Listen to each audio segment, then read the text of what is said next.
there is no one size fits all model for healing. And I think that that's a conversation that really needs to be had in the arena right now, because there are so many people saying, oh, I can heal you. I can heal you. Nobody heals anyone. There's no such thing as one person healing someone. It's someone's journey to figure out what works for them.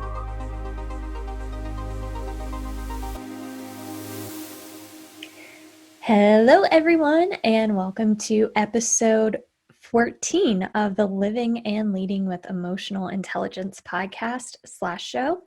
I am your host, Brittney-Nichole. Today's episode, we will be featuring Lauren Zoeller. Lauren is a CTA, a certified life and business transformation coach, experienced registered yoga trainer with over 200 hours under her belt, a motivational speaker and podcast host, and Lauren has achieved overwhelming success helping high achievers ditch burnout and find purpose and make money to live the life of a #balanced boss. Lauren is a creator of the 4-step transformational mindset process, which is a cutting-edge coaching system that elicits lasting change to overcome burnout and avoid misdiagnosed clinical disorders, which we will talk about more in depth in this episode. And she has established the Balanced Boss Academy, a learning platform that teaches entrepreneurs how to build and scale a business with heart. Lauren's own story of overcoming depression and anxiety has led her to advocate for a balanced approach to life and business. And she is now the president and CEO of Lauren Zoeller Coaching, as well as the founder and host of the Balanced Boss podcast. That is a tongue twister for me. Balanced Boss podcast. No, it's not too bad. A show that interviews high achievers who are following their dreams and staying healthy in the process. So a lot to unpack in this episode with Lauren. I hope you enjoy, and without further ado, here she is.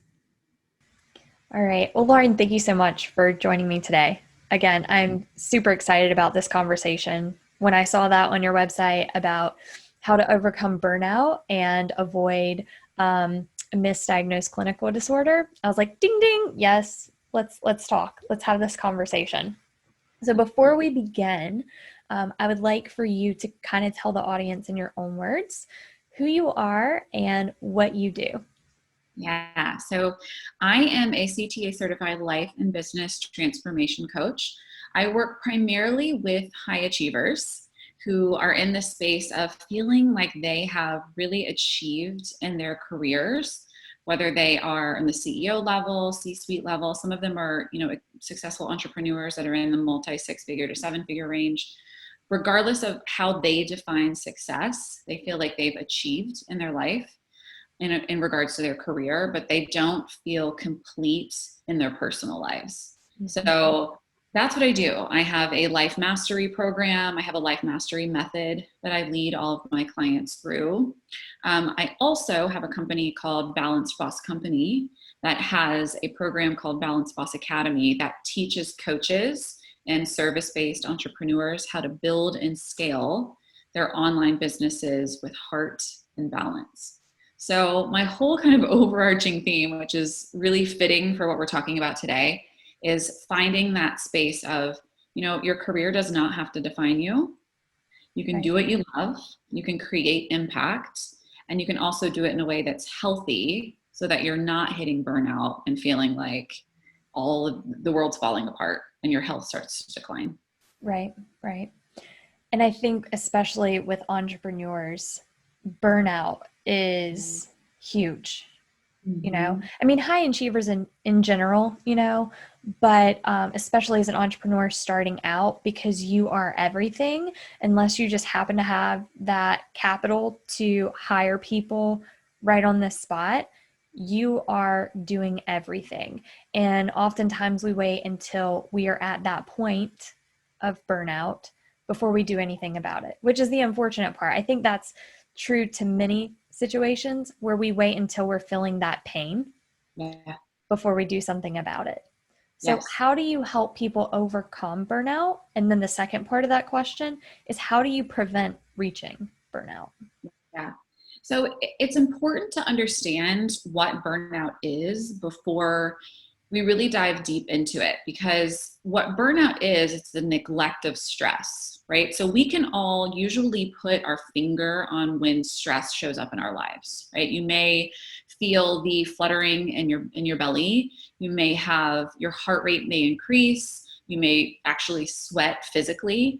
You may lose sleep, right? Like we can usually pinpoint stressful times in our lives, Right. but burnout is different from stress, because if stress goes on for an extended period of time and it's not taken care of, then it leads to burnout.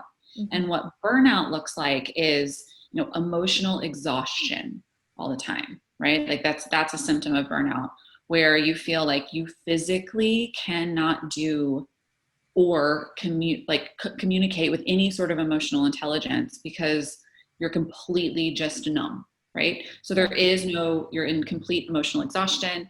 It can look like reduced performance at work. So the inability to want to show up and execute anything. This is huge for entrepreneurs. This is how it showed up for me. I absolutely loved what I was doing, but it got to the point where I couldn't pull myself out of bed. And when I did pull myself out of bed, everything that I was tackling in my workday was subpar because I didn't want to perform. I had no energy to perform. Right. And it can go all the way as deep as, alienation. So pulling yourself away from friends and family, Yep. taking yourself away from work-related activities. And then worst case scenario, which is I know we're going to dive deep into today, it can show up physically. So it can look like chronic gastrointestinal issues. It can look like a heart attack, right? Like burnout can lead to a heart attack. So it's important to just understand what burnout looks like. It's interesting too. I was giving a presentation on this a few months ago, that the World Health Organization has actually deemed burnout now as a clinical diagnosis. Wow. So you can go to the doctor now, and just like they can diagnose you with, kidney failure or diabetes, they can slap on a diagnosis that you have burnout. And I think the unfortunate thing with slapping a diagnosis onto something, and this is just from my personal experience with being diagnosed with generalized anxiety disorder, you feel like now that's a part of you. It becomes a label. It becomes attached to your identity. And sometimes people just give up. Well, this is what I have. This is what it is. When a lot of these things that we are diagnosed with in relation to our emotions and our mental health, we can overcome. So I want to kind of talk about that in just a little bit, but before we get there, I want to reel it back to what you were saying about the symptoms of burnout. And so it's really going from that high engagement in the sympathetic nervous system, right? High heart rate, shallow breathing, that fight or flight response that is in full drive all the time. And so what we're doing is we're depleting our energy source. We're draining that battery. And then that's when it kicks into that parasympathetic, where we're sluggish and we're depressed. But like you were saying, everything is connected. Yeah. All of that affects our physical health. And you're right, it increases our chances of heart disease and all of these other things. So back to the whole like misdiagnosis or being diagnosed with something, how do you help people realize that a lot of those diagnoses also can be misdiagnosed, and how we can take control back of our emotions and how it's affecting our body? That's a loaded question. I have a problem with loaded questions, but it's a good one. Good one. And I think it's important to remember that when it comes to a diagnosis, usually 9 times out of 10, a medical doctor is going to diagnose you based on a symptom, right? They're not going to actually diagnose you based on the root cause of something. Right. So when we look at, if we dissect the way that emotions actually show up in our body, right? Like let's look at the brain, for example.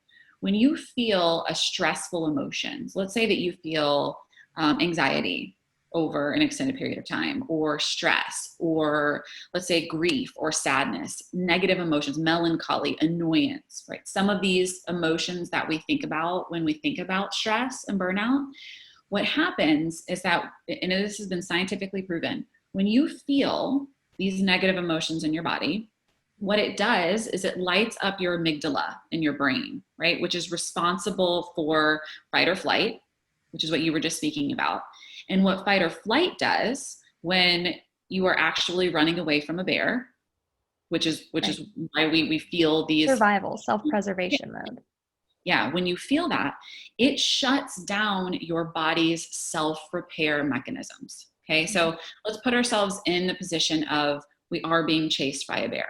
Okay, in order to get away from that bear, we need all of our energy inside of our body, right, to rush to our extremities so that we can get away. However, when we're feeling this in a normal day occurrence over and over and over again, because it's shutting down our bodies, the body's response to be able to self-repair, because all it's worried about is getting away from the bear, right? We're not worried about healing anymore. We're not worried about immunity. We're not worried about blood pumping to our vital organs. We're just getting away from the bear. When we continue to shut down these self-repair mechanisms over and over and over again, our body's immune response starts to shut down. Right.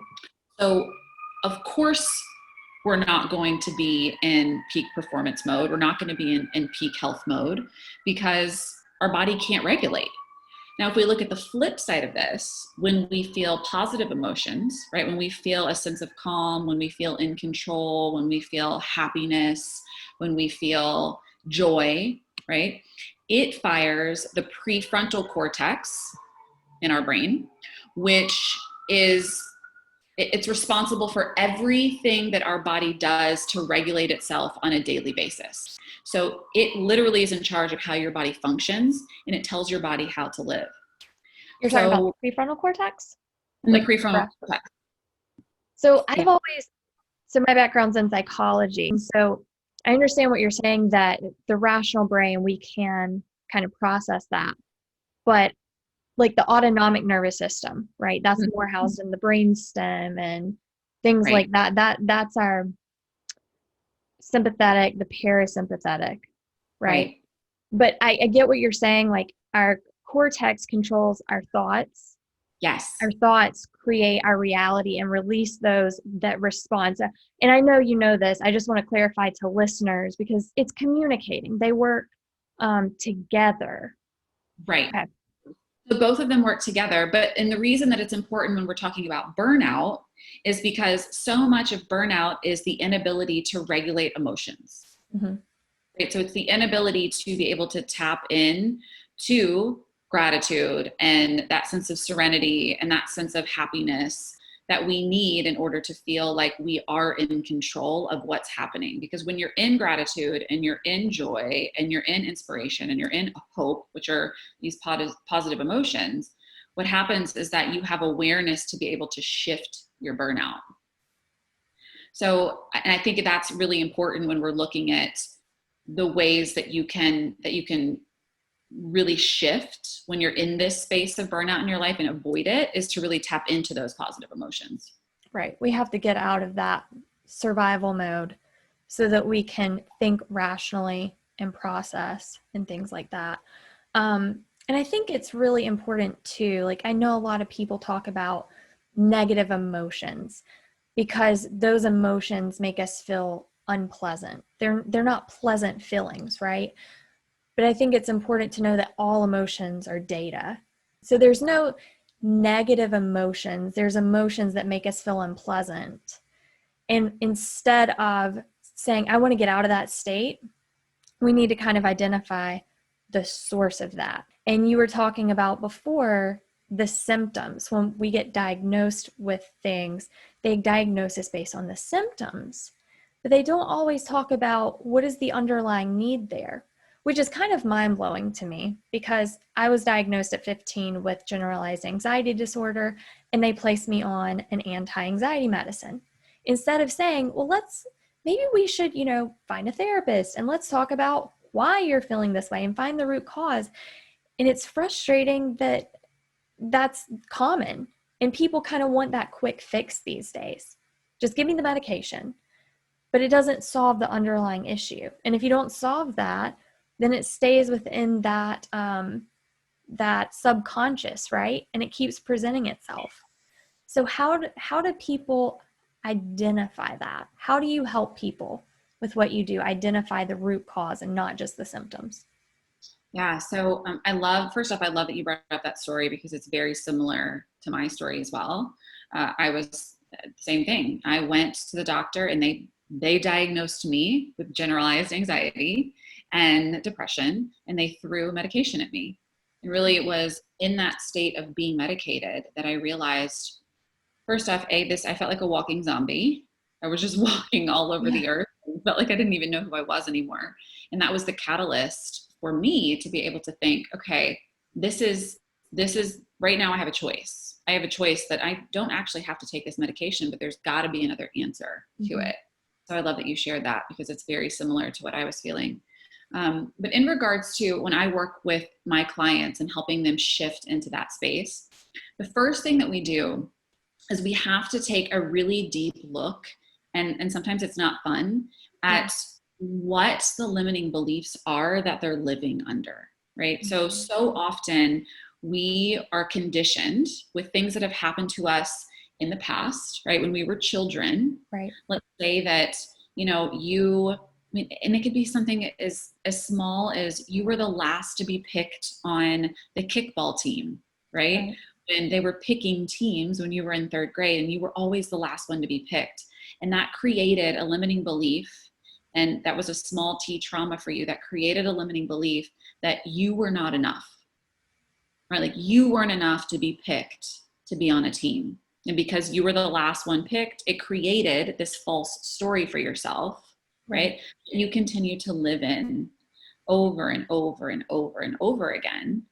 And you carry it on into your adult life, right? And it inhibits you from being able to regulate certain emotions because you've never learned to switch that. So there's a couple modalities that I use with clients when we're trying to get to the root of a limiting belief or get to the root of some sort of repetitive negative thought pattern. That's one of them, is going back into childhood and really dissecting some of the instances that have happened in the past. Yeah. If it's a big T trauma experience, we sometimes, which I know that you know this, our brain can shut that down. Yeah. So in order to really tap into that, I sometimes will refer out for EMDR or brain spotting, which can kind of open the brain up, the conscious brain, to things that have happened in the past. And then I want to be really clear too that some of these negative thought patterns and some of the limiting beliefs that we have been conditioned and brought into sometimes don't even happen from our lifetime. They're generational trauma, limiting beliefs, and negative thought patterns that have been passed down to us from our parents, from our grandparents. And I give the example, I had a client that I was working with a few months ago who we found out her great-great-grandmother had been raped continually, right, for an extended period of time. And so this trauma, nobody knew, right? There was one person that knew, but it had never been shared with the family. And this client of mine was dealing with deep, deep shame that had never been addressed. And she couldn't understand why she was feeling it because there was nothing really in her life that led her to believe that that shame had actual roots in the ground that she had experienced. And when we started to dig back through the generational trauma, we realized that that pain had then been passed down to her grandmother, which had been passed down to her mother, which had then been passed down to her, right? So when you talk about it being passed down, is it more the behavior and the engagement and interaction through the generations? Mm-hmm. Like subconsciously, the way that maybe the great-great-grandmother had engaged and interacted with the mom, who then interacted with the daughter, feeling that kind of shame as well. And so that's how you're saying it's passed down through the generations. Yeah. Yeah. So yes, the answer is yes and no, right? Because so much of, if let's give an example. If I were to abuse you right now, right? I know that we're getting really grim here. Yeah. Your defense mechanisms would come out, right?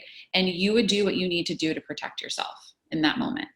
Now, once that experience has passed, there's a chance that if an experience like that, maybe it doesn't happen to you exactly, happens again down the line, you're going to go right back into that same coping mechanism. Okay. And if you don't actually dissect what happened and look at the emotions associated with that and the limiting beliefs that you created as a result of that moment, if you continue to operate in life from those coping mechanisms and you approach everything that feels scary in your life from that place, naturally, if you have a child, you're probably going to pass down those mannerisms Through and modeling. those coping mechanisms, through modeling to your child. Yeah. However, I do want to say, I want to bring up another point, and that there are scientific studies that are being done that when trauma does happen, like whether it be little t trauma or big T trauma happens to an individual, if it goes untreated, if you don't look at what happened as a result of the trauma, if you don't go to therapy and process what happened, that it can actually change your DNA. So there are studies being done that they're looking at that. Yeah, I was curious about that because obviously through evolution for thousands of years, we start to realize if we eat this, that's going to be poisonous, or the smell makes us sick because it's been ingrained, it's been encoded in the DNA. But the question is, how far back do you have to go? How many times does it have to be repeated to put a marker on that, right? So that's interesting. Yeah. Well, I think it goes back to, I don't know, I know that you're fairly familiar with epigenetics, and I don't know if you've ever had anybody speak about it, and I'm not an expert in epigenetics, but epigenetics is the study that we can actually change our DNA. Oh yeah. Right? Like when we have certain DNA structures within our makeup, there are certain things that we can do to not turn on genetic defaults within our body. So I think it's kind of one and the same. And that's kind of where some of the study is coming into, is that we have more control over our genetic makeup than we think we do. Oh yeah. Do you follow Joe Dispenza? Oh yeah. Okay. Yeah. So I figured you did with epigenetics because he's big into that. And I think too, with our subconscious being 95% of what really dictates our emotions and how we respond and react and create those narratives in our mind, you really have to be very mindful and self-aware to be able to control that part of the mind-body connection. Because some people say, well, I did that too, I did the same thing and I just didn't get those results.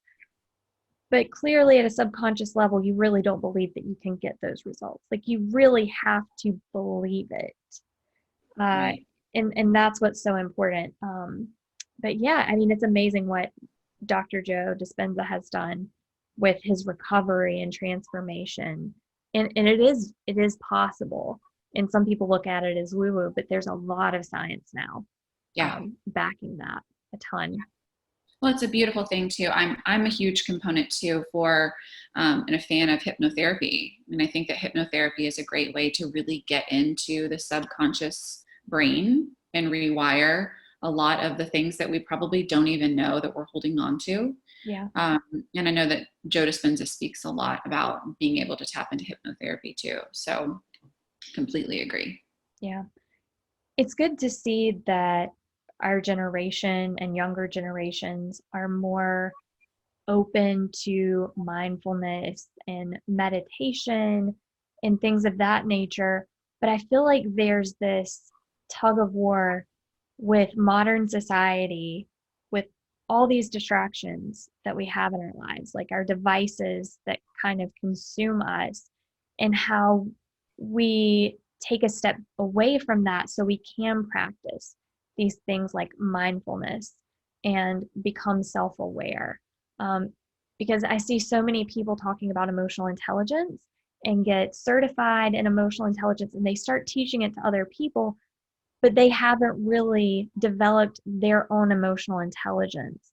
And that's concerning because I think there's more and more courses out there to certify you and to label yourself as a practitioner of something. And then you go out in the world and you give it a bad rap because you're doing a very high level surface overview of it, and you really don't know the power and how to harness that power.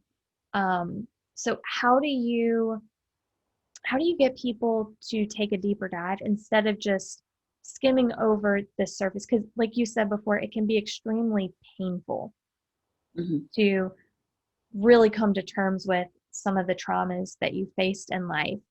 And we like to carry the label of victim sometimes because it denounces ownership of that. So what are some ways to get people to open up and be more receptive to that?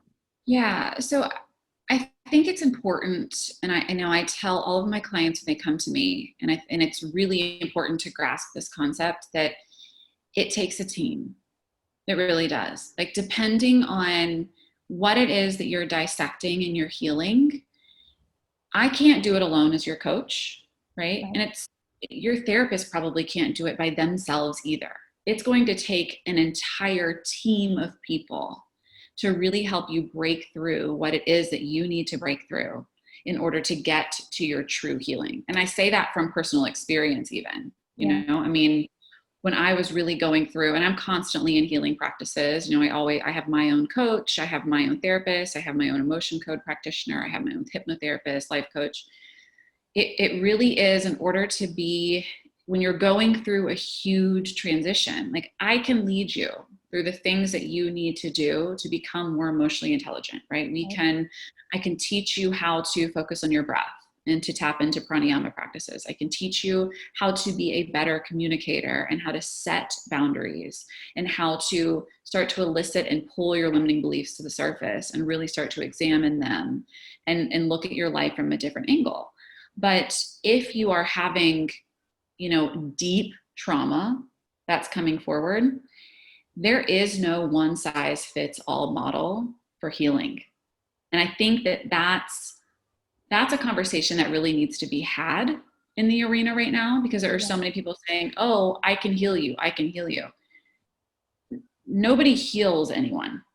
There's no such thing as one person healing someone. It's someone's journey to figure out what works for them. Right. So what we need to do as practitioners, whether we're coaches, therapists, psychotherapists, hypnotherapists, NLP practitioners, is that I think we need to start to understand that a client's journey is their journey, and it may take them something different than a previous client to get them to that healing space. Yeah. So whenever I work with a client, I have a whole, I call it my team. Like, I have a whole team of people that I can refer my clients out to on their journey, because it just, NLP work may work for someone, whereas hypnotherapy may be better for another client. So it's important to just remember that and I think that's hard for people to wrap their head around sometimes, right? Because you feel like, okay, I'm going to invest in this coach, or I'm going to invest in this therapy program, and it's going to heal me. Right. Yeah. With not taking any personal ownership. Yeah. Without taking personal ownership and knowing that it's, sometimes it's just, you've got to try different things in order to really have that breakthrough.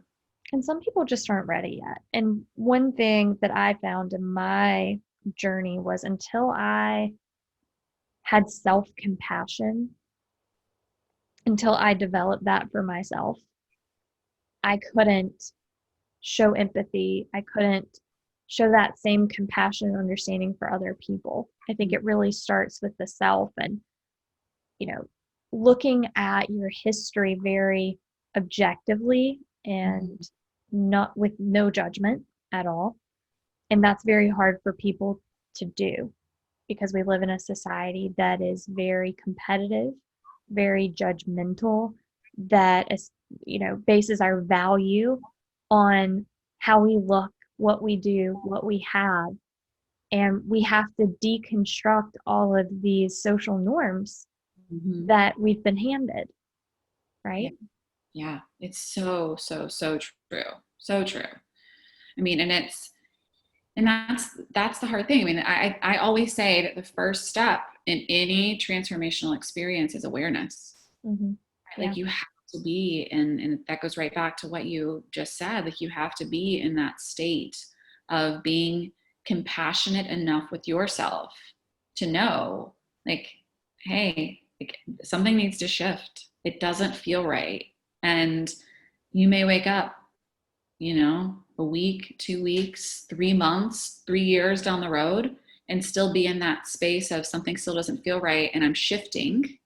But until you have that compassion for yourself, it's really hard to elicit any sort of change if the awareness isn't there. Right. Because you keep having your walls built up and, you're more likely to be defensive. Yeah. You can say that, and I'm sure you've experienced this, you can say the exact same thing to one coachee, then say it to another, and they react completely differently. Mm-hmm. One will run with it, and the other will just shut down or completely just drop off. They're like, I can't work with someone who's going to talk that way to me. But the other person is like, that's what I needed. Right. And we can't really help how people are we can do our best to be there for them and clarify things and bring to light things. But if they're still in that victim state, they're just not ready yet. Yeah. Yeah. And that's hard, right? Like that's hard as a coach. It's hard as a coach. It's hard as a therapist because we're in the space of holding the space for people to step into that healing for themselves. And so someone can say all day until they're blue in the face that they're ready for change, but until it's an internal decision, it's never going to happen. And I think that's the sign of a really, like experienced coach and therapist too, is to be able to understand that you really are here as a container to hold space for that person. So if they change and they have huge breakthroughs and huge shifts, or if they don't, you still have to be non-attached to either outcome, right? Because you're just there to hold space for that person. Yeah, it's very true. Very true. So how long did it take, and I know this is different for everyone, but in your journey from experiencing, I don't know if you would call it trauma. I don't know your story. I don't know if you're comfortable even sharing that, but how long did it take from you to come from that state of mind and that lack of awareness and control to where you are today? Oh my gosh, that's a loaded question. Because I feel like we're always healing it. Like it never actually goes away. Right. We never, like we get better at, I don't even want to say coping because we're not coping, like we're living through it. It's just that, because there are still moments where I do get triggered by certain things, like I had part of my trauma was fear of abandonment. Like I really have a deep, deep fear of abandonment. And I have worked countless times through this. And still, something as simple as my boyfriend making a joke that he, is going to the grocery and I'm not coming back, right? Like just something as simple, like just joking, right? Like that joking manner, I can still feel a physical reaction inside of my body. However, the difference is that I have the awareness of what's happening and I have the tools to be able to address it and say, oh, I was triggered. This is just a trigger, right? Yep.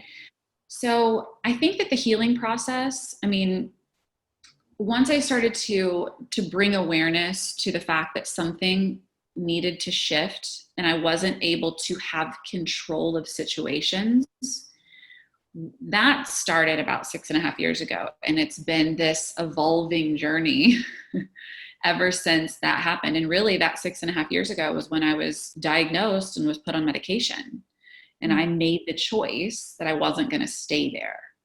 Yeah. So really it never really goes away, right? It just, the light gets dimmer and dimmer and dimmer. And you feel like you're more in control of the triggers and the trauma than the trauma is, and the triggers are in control of you. Very true. I like how you summed that up. That's very true, because I think people have this misconception that, oh, well, now that I have all these techniques and strategies, I'm going to be happy all the time. And it's just not life. And I think if we were happy all the time, we'd forget what true happiness is, because we have nothing to compare it to. We forget what it was like to feel sad or miserable or scared or angry, right? So it's good to experience the range of emotions. It's just, how long am I going to stay in that state of anger? How long am I going to stay in that state of sadness? And seeing the light at the end of the tunnel versus feeling like everything's just kind of closing in on you. You know, it's liberating to know what you do have control over and what you don't have control over, and taking that responsibility for that, right? It's very empowering. Oh, absolutely. And I think it goes back to like full circle we were speaking about earlier with burnout, right? Because so often burnout is the inability to have power over the emotion of being stressed, of feeling like you're out of control, of feeling anger and frustration and fear, right? So even burnout in and of itself could be a deeper modality for you to dive into. What is making you feel like you need to achieve all the time? Yes. That is so true. That is so true. Because overachievers, I feel like, have to prove something to someone, right? Yeah. And it comes from something usually on the subconscious level, or maybe you're fully conscious of it, right? Like for me, I know that mine was, it was a fully conscious decision that I was making to be in that burnout, right? Because when I would achieve, I was seen, right? Like people would see me and I craved being seen. So that was a conscious thing for me that I had to be like, oh, but this is not what it's about. I've got to dive deeper into this and figure out why, right? Like the big question, why, so that it didn't have power over me anymore. Very true. For me personally, in this day and age, I used to be that person that always wanted to be seen and heard and validated all the time. And now I'm kind of the other extreme of that, where it's like, I don't really care what I look like. I don't really care, about posting a lot on social media. But then at the same time, in order to grow my business, I have to be seen and I have to be heard. So it's kind of going against what I want to do naturally now. And that's what people sometimes expect of you. If you're not entertaining, if you're not putting yourself out there, if you're not taking selfies, if you're not doing live streaming, then you're not being seen. Right. So that's where I have to kind of go back in that direction. Like, okay, I'm comfortable being in my own space, but I also have to kind of gravitate towards that space that people expect me to be in too. Yeah. And it's hard. I struggle with that too. I really do struggle with that. I think I mentioned earlier that I was away for work, but I was in Cabo for a week I was there for a mastermind, and it was so nice to not have my phone. And I realized like, oh my gosh, but I'm not connected. Like I don't have that connection to the people that I usually connect with. And so it was a shift for me to have to go back into, okay, how am I going to get myself back into this space so that I feel comfortable? And something that's like really helped me is I used to look at social media and I used to look at kind of the way that I was showing up into the world it would deplete me. And I think that it was depleting me because I was showing up from a space of being a consumer versus being an educator. Yeah. Yeah. And when I was able to make that shift of, I'm really just going to show up and educate and just be here and try not to consume as much as possible, that helped me, in that space of feeling. Because you can get, if we're talking about burnout, you can get burnt out really quick. Yeah. We could have another conversation just on that alone. Yeah. With consuming content. Yeah. Yeah. And then that can spiral and snowball into something like, I just felt like I wasted my day consuming content and getting nothing done. Right. But there's like this tug of war there because, but it gives me a dopamine rush. It's that instant gratification. But then afterwards, it's very quick to wear off. And then you feel guilty. Yeah. Yeah. I know. We could have a whole nother conversation about that. Oh, gosh. Yeah. Yeah. So where do you see things going with COVID happening right now, with people forced to sit with themselves all day long? Mm-hmm. What do you think is going to come of this? Do you think people are going to continue down the path that they're on and dismiss all these the root causes and just nurse the symptoms? Or do you think people are going to start to become more aware and wake up to a deeper need to address these issues? So it's interesting that you brought this up, because I was just having this conversation with a friend when I was in Cabo, a fellow colleague. And I was listening to a podcast last week that was talking about the income gap that's happening in regards to, the lower class, middle class, and the upper class in regards to the way that the income is going. And really, in essence, the middle class, they're saying potentially by the end of COVID, that gap's going to become so large that the lower income gap is going to be so defined and the higher income gap is going to be so defined that in essence, it will almost make the middle income gap and the middle class obsolete. And I think that, and I've seen this trend since COVID started, because I was very aware of it when it first hit.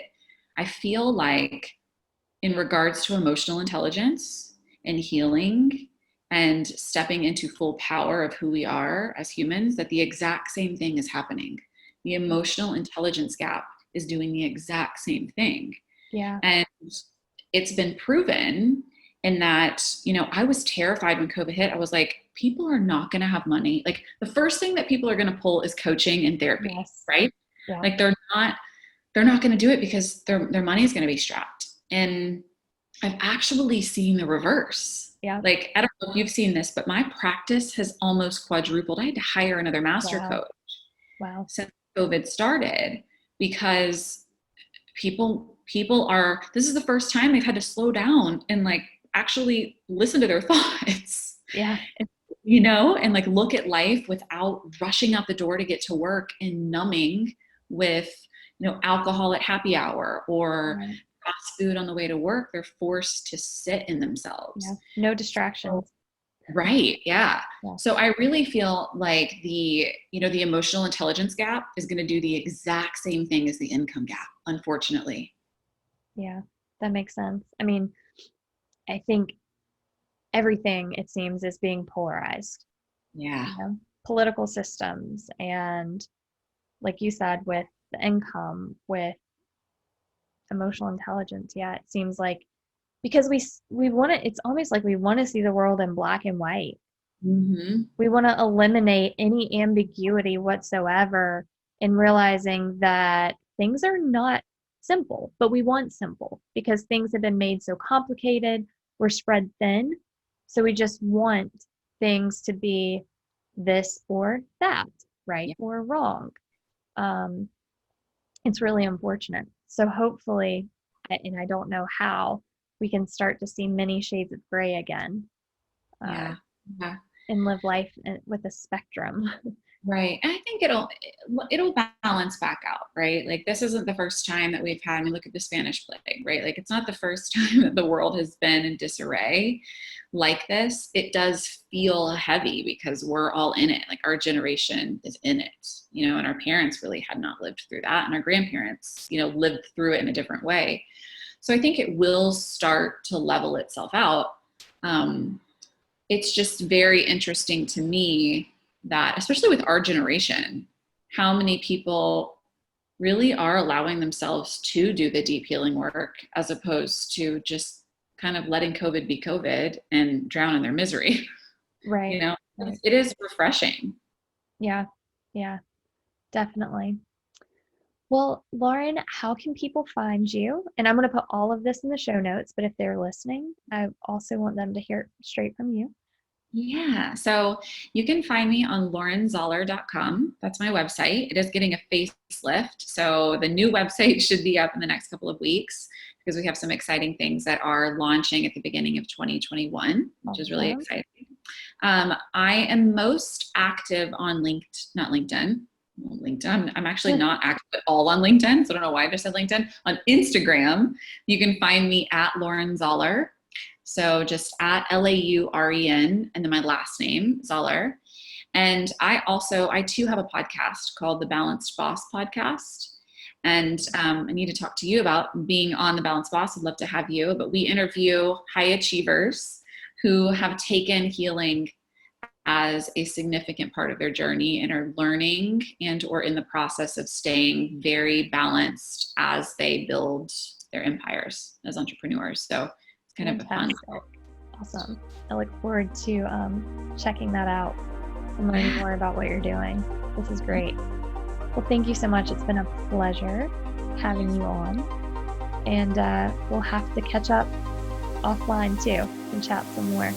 That sounds great. Thanks so much for having me.